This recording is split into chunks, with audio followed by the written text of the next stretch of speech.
Honorarium വർധന ഉൾപ്പെടെയുള്ള ആവശ്യങ്ങൾ ഉന്നയിച്ച് ആശാ വർക്കർമാർ സംസ്ഥാന വ്യാപകമായി നടത്തുന്ന പ്രതിഷേധത്തിന് ഐക്യദാർഢ്യം പ്രഖ്യാപിച്ച് കോഴിക്കോടും പ്രതിഷേധം.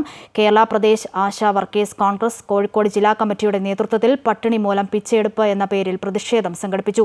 പ്രതീകാത്മകമായി പിച്ചയെടുത്തായിരുന്നു പ്രതിഷേധം. ആരോഗ്യമന്ത്രിയുടെ പ്രസ്താവനയിലുള്ളതുപോലെ 13,200 രൂപ വേതനം ആശാ വർക്കർമാർ തുടർച്ചയായി കൈപ്പറ്റിയിട്ടുണ്ടെങ്കിൽ സമരമുഖത്തു നിന്നും പിന്മാറുമെന്നും അല്ലാത്തപക്ഷം പ്രതിഷേധം കടുപ്പിക്കുമെന്നും കേരള പ്രദേശ് ആശാ വർക്കേഴ്സ് കോൺഗ്രസ് കോഴിക്കോട് ജില്ലാ കമ്മിറ്റി അംഗം പറഞ്ഞു. കോഴിക്കോട് പുതിയ ബസ് സ്റ്റാൻഡ് പരിസരത്ത് നടന്ന സമരത്തിൽ നിരവധി സംഘടനാ പ്രവർത്തകർ പങ്കെടുത്തു.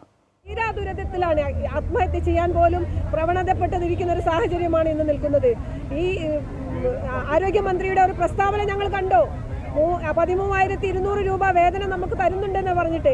എന്നാൽ ഞങ്ങൾ വെല്ലുവിളിക്കുകയാണ്. 13,200 രൂപ ഏതെങ്കിലും ആശ കൈപ്പറ്റിയിട്ടുണ്ടെങ്കിൽ, അത് 1-2 മാസം തുടർച്ചയായി കൈപ്പറ്റിയിട്ടുണ്ടെങ്കിൽ ഞങ്ങൾ ഈ സമരമുഖത്ത് നിന്നും പിന്മാറുമെന്ന് കൂടി അറിയിക്കുന്നു.